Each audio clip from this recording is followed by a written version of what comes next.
Halo, selamat datang di Urban Social Forum Online. USFO terselenggara atas kerjasama Rame-Rame Jakarta dengan Urban Social Forum. Info detail tentang Urban Social Forum bisa dicek di sini. Dan info detail tentang Rame-Rame Jakarta bisa dicek di sini. Saya Hana dan ini adalah episode kelima.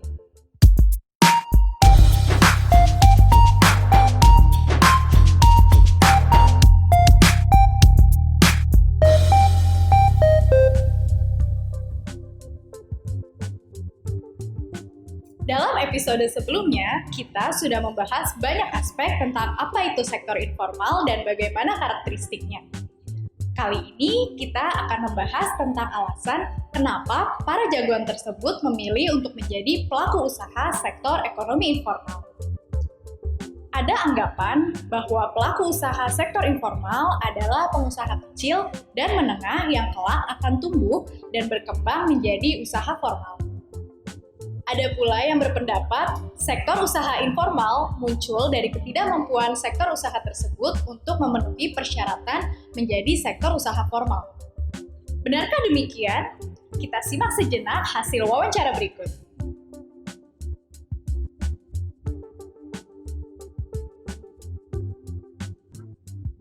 Udah lama nih Bang dagang di sini? Saya sih udah turunan ke-10 di mari Mas, dari kakek saya. Sama adik saya juga jualan di sini. Tinggalnya di mana Bang? Dulunya ya, tinggal di belakang sini, habis itu pindah. Tapi kalau kios mah tetep, biar dikata mau jauh kemana juga, bakal tetep pulang kemari. Gak bakal dijual nih mah kiosnya. Oh, kalau jualan di sini pernah ada isu penggusuran nggak nih Bang? Kemarin ada lah. Waktu itu sempat mau dialokasi, mau dipindahin. Tapi tempatnya kagak sesuai kayak di sini. Di kampung situ tempatnya. Jadi kita seberang-seberangan sama babi di situ. Kan nggak mau juga kita orang tumpah darah kita di sini. Jadi tetaplah kita usahain. Oh, kalau ini kambingnya dapat dari mana Bang? Dapat dari Wonosobo. Oh, jauh ya. Kalau di sini jualnya tuh kambing potong aja atau olahan juga dibikin makanan? Di sini jual olahan juga, bisa jadi sate, kayak nasi kebuli. Oh, tapi rumah makannya nggak ada ya? Kagak ada, cuma kalau ada pesanan aja kita bisa bikinin. Nah, kalau jual kambing gini kan perlu pakan. Pakannya tuh dapat dari mana nih Bang? Oh, itu ada tukang aritnya. Harganya 20 ribuan, kita beli dari dia. Tapi dia dapat dari mana rumputnya ya walau alam lah. Oh, gitu ya. Nah, kalau lagi Idul Adha gini gimana? Sama juga? Lebih ekstra. Misalnya ya, biasanya dapat 2 ikat. Bisa lebih kalau lagi Idul Adha. Oh, gitu. Lah kalau buat ini nih, kambing nih ya. Sehari itu biasa jual berapa kambing? Kalau buat potong gitu tergantung ramenya. Sehari sih bisa sekitar 15 sampai 20-an ekor. Kalau ini pas lagi Idul Adha?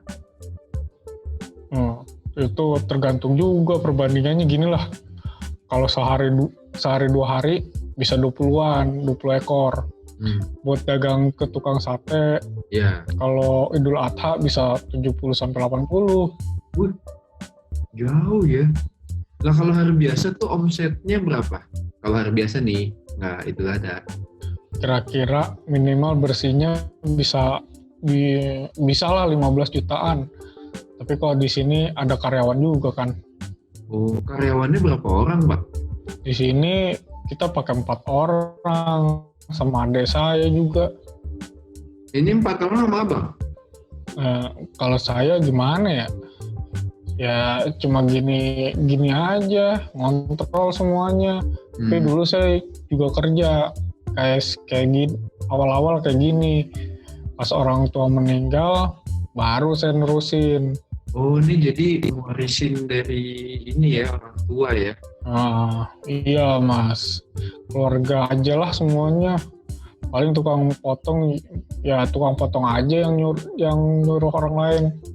Oh, jadi ini bukan cari duit aja, tapi usaha keluarga juga gitu ya. Iya, jadi emang udah tradisi lah. Kalau lagi Idul Adha gini, peningkatan omsetnya berapa nih? Kalau lagi gini, ya naik 70-an% kali ya. Sampai hari H pas Idul Adha nih, bisa naik tuh 70-an%. Kalau hari biasa, semingguan, kita belum tentu jual tiap hari. Kalau lagi gini, sehari ada aja lah yang kejual. Ya biasalah. Ini kalau habis sholat Id aja masih ada yang beli? Wah, malah tambah rame mas. Kan 3 hari masih boleh motong. Senin, Selasa, Rabu, sampai Kamis asar. Iya. Rame mas. Yang beli habis sholat itu pelanggan atau dadakan? Ya bukan juga. Kalau yang langganan malah udah dari jauh-jauh hari mas. Oke deh, makasih ya Mak.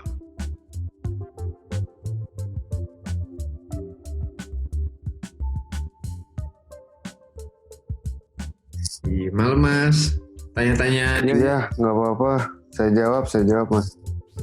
Oke, pertama-tama udah berapa lama nih Mas jual durian?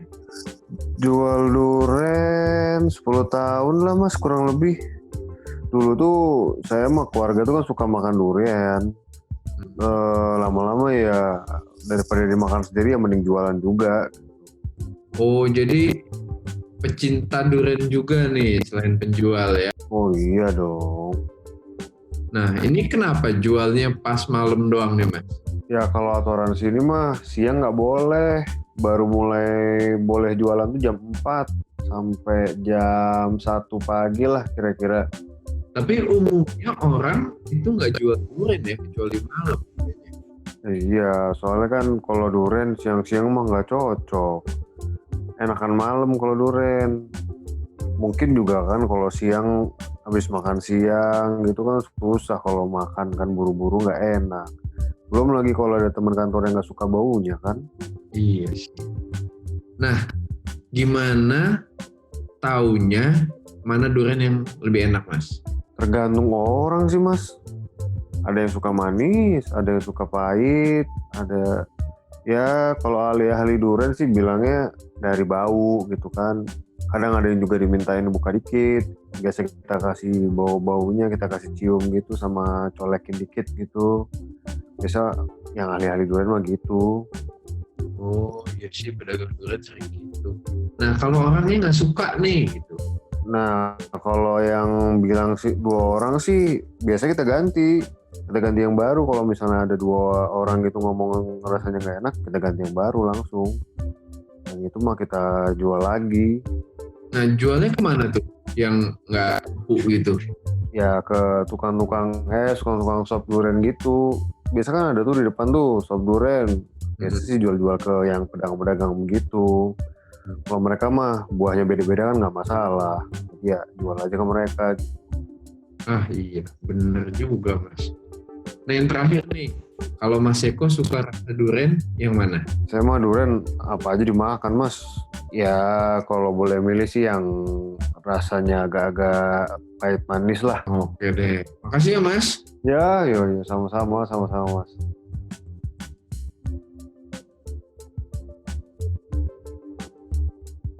Oh, aku nanya-nanya dikit nih. Ibu udah lama jualan di sini?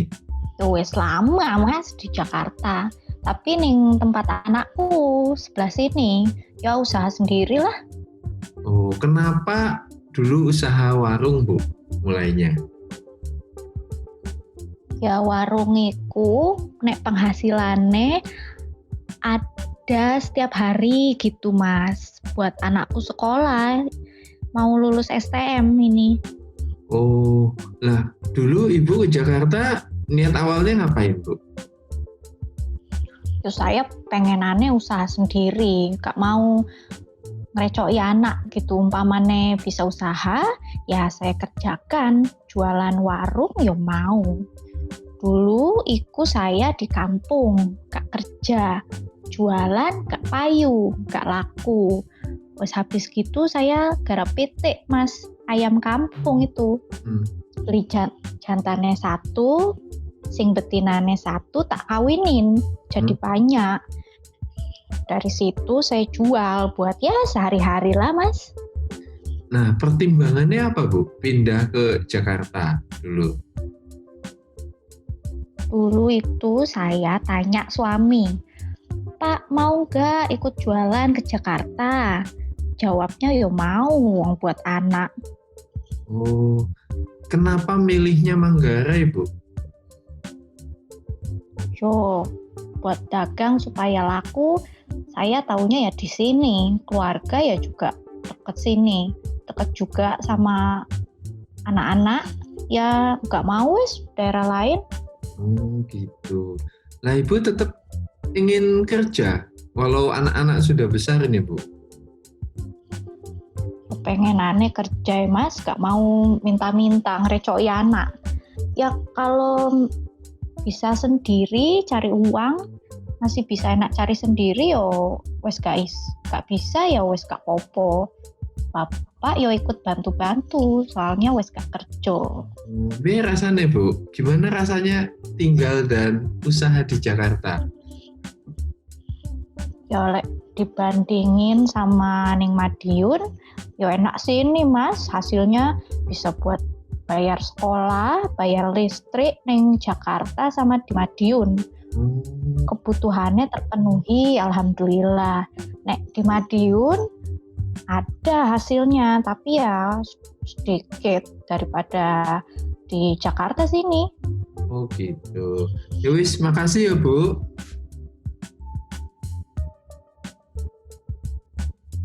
Nah, dari hasil wawancara tersebut, ada beberapa hal yang bisa kita simpulkan.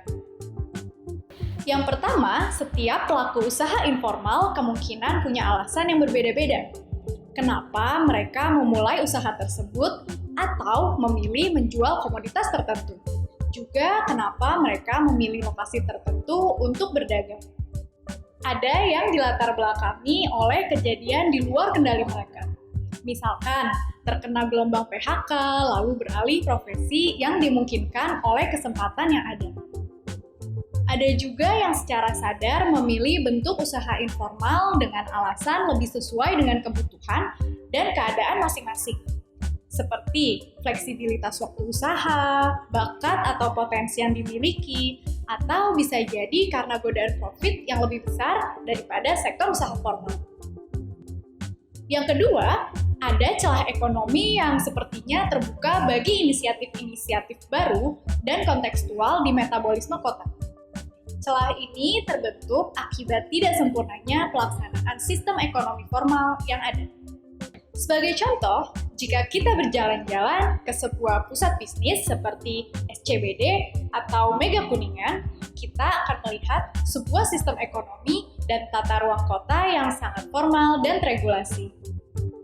Aktivitas di perkantoran, mal, hunian, bahkan ruang-ruang terbuka publik seperti taman dan trotoar berlangsung dengan sangat rapi. Mirip dengan apa yang direncanakan oleh perencana kota dan bangunan. Namun, jika kita perhatikan dengan lebih seksama, banyak hal-hal baru atau janggal yang tidak termasuk ke dalam perencanaan resmi.